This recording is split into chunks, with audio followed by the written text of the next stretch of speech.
Have you ever spent much time with someone that you walk away and you can honestly say that person is so blind? Not only that, they're self-deceived. They tell themselves stories about reality, but they refuse to see what is right in front of their faces. Well, we are just as susceptible to being blind and self-deceived as anyone. And if we don't want to be that way ourselves, how do we avoid it? How can we stay awake and alive to the reality of the people in front of us and the situations we're in? Well, let's talk about that today.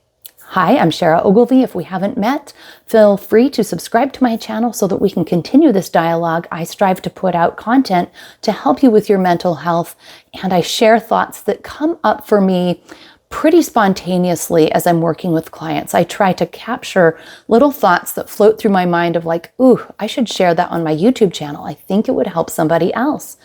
That is what I'm here to do. And I'm glad you're along for the ride.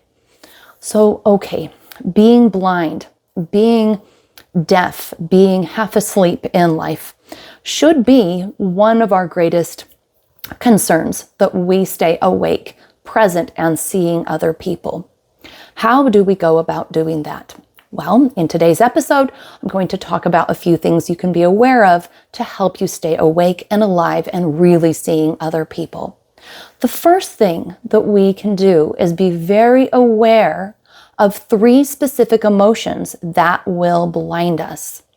These 3 emotions are common to all of humanity, but if we do not know what to do with them, they will blind us. They will make us feel we're right and other people are wrong. They will tell us lies. They will keep us stuck. And these 3 emotions are anger, hurt, and defensiveness. Anger tells us that the other person is wrong and we're right, that we're being violated, that we are being used and abused. Anger says we need to defend ourselves. And defensiveness says, yes, defend yourself. Tell other people how they're wrong.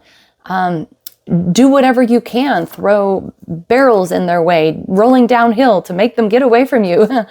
Defensiveness says, you've got to fight. And then hurt says, I'm weak and it's other people's fault and I'm vulnerable and I'm a victim. And it takes away your power. So these 3 emotions, hurt, anger, and defensiveness, will keep you blind. Now, let's back up and admit that we all are going to feel those 3 emotions. We're going to feel them probably throughout our life to varying degrees.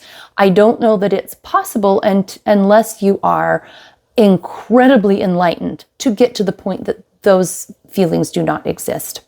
But we mustn't, what's called, give in to them. Let them take over and drive the car. Anger, hurt, and defensiveness tell us lies.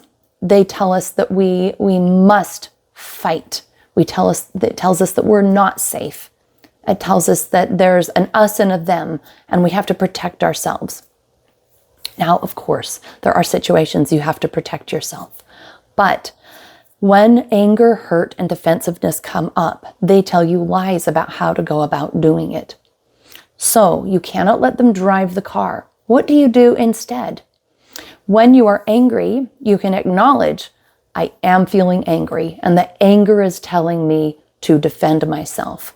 Or when hurt comes up, you can acknowledge, I am feeling hurt, and that does make me angry, and it does want me to defend myself. Or maybe the hurt even says you need to attack yourself. You can acknowledge, I'm experiencing this feeling right now, but without giving into it. Because giving into it is when you lose your perspective and you become very clouded.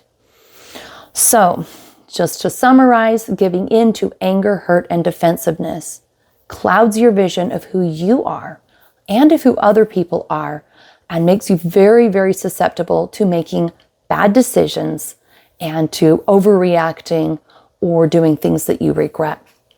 So you can acknowledge those feelings and then try to do something constructive instead. Okay, a couple of other things that are going to keep you blind and disconnected from the reality of a situation is if you are really loud and inappropriate with joking and humor. I have seen so many people be hurt by sarcasm, by little jabs, little comments, or just trying to tell a really funny joke to change the mood, but the joke is inappropriate, or it's at an inappropriate time. Being able to be present with who you are with and read the room will keep you awake to the people around you and connected to what's really going on. Really laughing with a loud, raucous roar in a way that's inappropriate or hurtful to somebody else will make you susceptible to telling yourself the story that emotions aren't that big of a deal. Other people should just lighten up, that you're doing the right thing, other people are wrong. Other people make a big deal out of things, but you know how things really are. It disconnects you from the genuine, sincere feelings that other people might be feeling.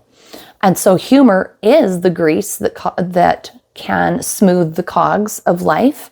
So a gentle, easygoing sense of humor that is enjoyable to everyone, that doesn't hijack or force anything on anyone, that's never at anyone else's expense. This can be appropriate. But that kind of humor is always grounded. It puts people first, it sees other people, and it's very aware of the dynamics in the room. All right, the last thing I want to touch on is exaggeration and loudness in what you say. So I've done it at least 1,000 times, and I'm doing it right now. Exaggerating, saying something to sound more intense or to get more attention or to make it sound even more than what it actually was. We fall into that trap to try to get support or to try to get sympathy or try to get understanding from other people. And the more we do that, it kind of feeds on itself, and we get into the habit of doing that. And it can actually turn into not telling the truth. And when we combine that with being loud, so we're exaggerating and loud, we're not making space for other people's voices. We're not making space to, again, read the room, to take our own accountability, to be very aware of the situation. And that can make us so blind. I've seen this happen in clients' lives when they have a member of the family who's loud, overbearing, and exaggerating. And what that does is it takes away other people's voice. They don't really, especially a more timid or quiet person, they don't really have the chance to speak up or say their point of view, or to even be heard or even seen if they're having a feeling. So to recap, the second half of what we've been talking about is the way you speak, your sense of humor, and the way you share what has been going on in your day or what you're seeing. To do that in a way that considers other people's feelings, that you're not overly loud, that you're not overly silly, that you're not overly exaggerating, and that you're not overbearing. And this way, what you say will be the genuine, hopeful, grounded truth of where you're at. And you can see other people as you speak, because the minute you exaggerate and get really loud and really funny, you fail to see other people and they lose their voice in the situation.